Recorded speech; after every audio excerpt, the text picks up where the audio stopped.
पदरच निसटतोय, मिऱ्याच येत नाही, चापून चोपून साडीच नेसता येत नाही, ही साडी फारच फुगते, असे बरेच सारे प्रश्न आपल्या लगनसराईच्या काळामध्ये बायकांना पडतात. आणि नवरींना तर पार्लरवाल्या साड्या छान नेसवतात, पण आपलं काय, आपल्या साड्या तर आपल्यालाच नेसाव्या लागणार आहेत ना. चला तर मी चापून चोपून साडी कशी नेसायची आणि अगदी सोप्या ट्रिकमध्ये कितीही फुगीर साडी असेल तरी आपण नेसू शकतो. तर सगळ्यात आधी ना आपल्याला पदर बनवून घ्यायचा आहे. कितीही फुगीर साडी असेल, जड साडी असेल, कुठल्याही प्रकारची साडी असेल तरी आपल्याला ना काठापुरता रुंदी घेऊन ना छान असा पदर सेट करून घ्यायचा आहे. जेवढा पदर पाहिजे आपल्याला तेवढा घ्यायचा. अशा पद्धतीने त्याला पिनअप करून घ्यायचं, छान हाताने प्रेस करून घ्यायचं.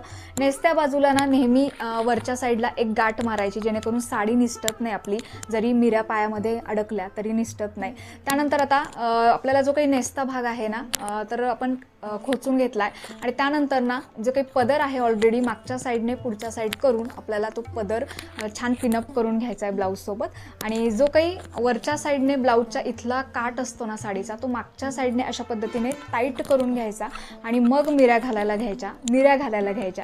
आणि जो काही निर्याचा आहे ना तर फुगीर असते साडी, तर छान हाताने प्रेस करत काठ आतमध्ये खोचून घ्यायच्या आणि वरपासून खालपर्यंत ज्या निर्या आहेत ना गुडघ्यात साडी दाबत आपल्याला सगळ्या निर्या छान हाताने प्रेस करायच्या आहेत, व्यवस्थित करायच्या आहेत. आणि जो काही एका साईडचा भाग आहे ना आपला, जो काही डाव्या साईडचा, तर तो उजव्या साईड करून खोचून ओढून घ्यायचा आणि छान असं खोचून घ्यायचं.